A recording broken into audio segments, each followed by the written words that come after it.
Hello guys, welcome to my channel. আজ আরও একটা ক্লোজ টেস্ট সলভ করব।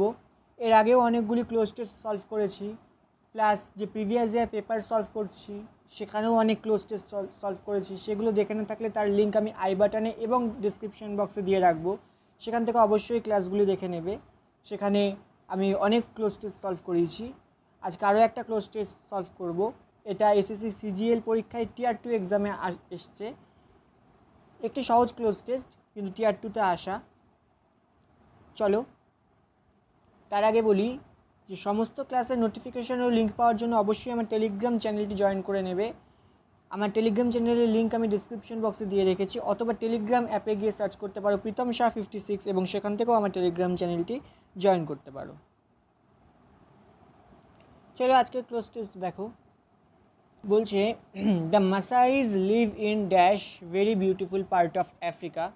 They live on the wide plains in southern and northern Kenya and northern Tanzania. The area dash of miles of rolling grassland on which you can find thorny bushes and rocky hills. The people move from one place to another according to the seasons, looking for grasses and other plants dash which their cattle can graze. They have no permanent home. When they want to settle in a place for some time, they build a kind of camp called Maniatta, where a few families live for a dash weeks or months.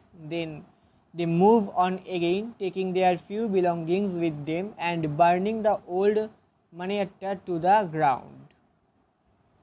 The Masais হচ্ছে এক ধরনের উপজাতি গোষ্ঠী।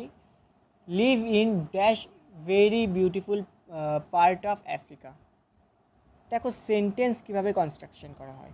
আগে একটা noun থাকে যেটাকে আমরা সাবজেক্ট বলি, এরপর থাকে একটা ভার্ব, তারপর বসে আর্টিকেল, আর্টিকেলের পরে অ্যাডভার্বের পরে থাকে অ্যাডজেক্টিভ।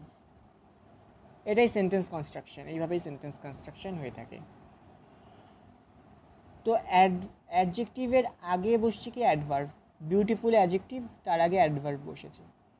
তাহলে এরপর আমার অ্যাডভার্বের আগে কি চাই, অ্যাডভার্বের আগে চাই আমার একটা আর্টিকেল। আর্টিকেল কোথায় আছে? দ্যাট তো আর্টিকেল নয়, দেয়ার আর্টিকেল নয়, সাম আর্টিকেল নয়, এ আর্টিকেল।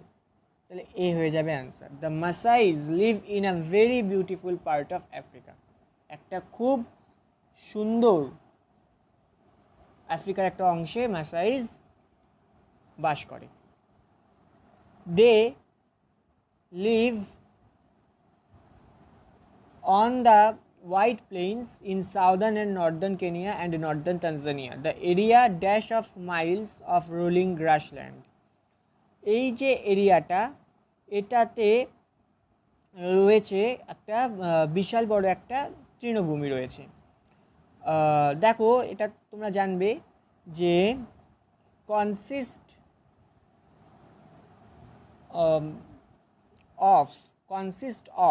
কনসিস্টের সাথে যদি আমি অফ বসাই তাহলে এটা কম্প্রাইজের সমতুল্য হয়ে যায়।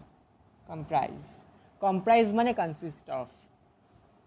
তাহলে দ্য এরিয়া কনসিস্ট অফ, এখানে অফ দেওয়া রয়েছে, অর্থাৎ এখানে কনসিস্ট হয়ে যাবে কারেক্ট অ্যান্সার। কেন? কারণ কনসিস্ট অফ মানে কম্প্রাইজ, অর্থাৎ বিস্তৃত রয়েছে একটা তৃণভূমি অঞ্চল। The area consist of miles of rolling grassland on which you can find thorny bushes of rocky hills. The people move from one place to another according to the seasons, looking for grasses and plants dash which their cattle can graze. Cattle অর্থাৎ যে পশুরা তারা কি করে, grace করে, অর্থাৎ চষে বেড়ায় ওই ল্যান্ডটাকে, তৃণভূমিকে। তো কী করে, তার উপরে চষে বেড়ায়।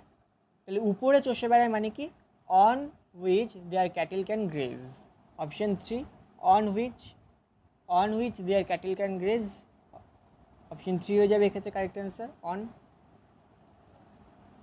নেক্সট যেটা বলছে on which their cattle can graze, they have no permanent home, তাদের কোনো কোনো একদম স্থায়ী একটা বাসস্থান থাকে না। when they want to settle in a place for some time, যখন তারা কোনো একটা জায়গায় কিছু সময়ের জন্য থাকতে চায়, they build a kind of camp, তারা একটা ক্যাম্পের মতো একটা কিছু বানিয়ে নেয় যেটাকে মানেট্টা বলা হয়, where a few families live for a, যেখানে কিছু পরিমাণ বা কিছু সংখ্যক ফ্যামিলি, কিছু সংখ্যক পরিবার সেখানে বাস করে। কত সময়ের জন্য? দেখো লিটিল কিন্তু আমরা ইউজ করি আনকাউন্টেবল নাউনের ক্ষেত্রে, আনকাউন্টেবল নাউন। লিস্ট এটা সুপারলেটিভ ফ্রম লেসের, সিগনিফিকেন্ট তাৎপর্যপূর্ণ তো নয়। ফিউ আমরা কাউন্টেবল নাউনের ক্ষেত্রে ব্যবহার করে থাকি, কাউন্টেবল নাউনের ক্ষেত্রে আমরা ফিউ ব্যবহার করি। তাহলে এ ফিউ উইক হচ্ছে গিয়ে সিঙ্গুলার, উইকস প্লুরাল। তাহলে আমরা প্লুরালের কথা বলছি, কাউন্টেবল নাউন হলেই সেটা প্লুরাল হতে পারে, উইকস হচ্ছে মানে কাউন্টেবল নাউন। তাহলে এখানে লিটিল তো হবে না, কারণ লিটিল আনকাউন্টেবল নাউনের ক্ষেত্রে ব্যবহার করা হয়, তাহলে ফিউ হয়ে যাবে correct answer. If few families live for a few weeks or months, then they move on again, এরপর তারা আবার অন্য জায়গায় মুভ করে, অন্য জায়গায় চলে যায়। Taking their few belongings with them, তাদের সাথে যে জিনিসগুলো থাকে তাদের সেই জিনিসগুলো কিছু নিয়ে তারা অন্য জায়গায় চলে যায়। অ্যান্ড বার্নিং দ্য ওল্ড মানিয়ারটা, যে ক্যাম্পটা যে তারা বানিয়েছিল মানিয়ারটা, সেটাকে সেই গ্রাউন্ড, সেই ল্যান্ডের উপরে, ভূমির উপরে জ্বালিয়ে দিয়ে অন্য জায়গায় চলে যায়। এইভাবেই মাসাইজ আফ্রিকাতে বাস করে। তো এই হচ্ছে আজকের ক্লোজ টেস্ট, ছোট্ট ক্লোজ টেস্ট। টিয়ার 2 এসএসসি সিজিএল এর টিয়ার 2 এক্সামে এসছে, তাই করিয়ে দিলাম। থ্যাংক ইউ ক্লাসটি দেখার জন্য। ক্লাসটি ভালো লাগলে অবশ্যই লাইক করো, বন্ধুদের মধ্যে শেয়ার করো, সাবস্ক্রাইব করে পাশে থাকা বেল আইকনটি প্রেস করে দাও এবং অবশ্যই ফিডব্যাক দাও। আমি কমিউনিটি ট্যাবে একটা পোস্ট করেছিলাম যে তোমাদের ক্লাসগুলি কেমন লাগছে সেই সম্পর্কে ফিডব্যাক দেওয়ার জন্য, তোমরা কেউ ফিডব্যাক দাওনি। ফিডব্যাক অবশ্যই দাও, তাহলে আমি বুঝতে পারবো না যে আমার ক্লাসগুলো তোমাদের কেমন লাগছে। আমার ক্লাসগুলো যদি তোমাদের ভালো লেগে থাকে তাহলে সেটা জানাও, আর যদি না ভালো লেগে থাকে সেটাও জানাও। কি সমস্যা হচ্ছে সেটা জানাও, তবে আমি ইমপ্রুভ করতে পারবো। তো অবশ্যই ফিডব্যাকটা দাও, ফিডব্যাক দেওয়া খুব জরুরি। কমিউনিটি ট্যাবে আমি যে পোস্ট করেছিলাম সেখানে, অথবা এই ক্লাসের বা এই ভিডিওর যে কমেন্ট সেকশন, সেখানে গিয়ে অবশ্যই ফিডব্যাকটা দাও। ফিডব্যাক দেওয়াটা খুবই জরুরি। Thank you.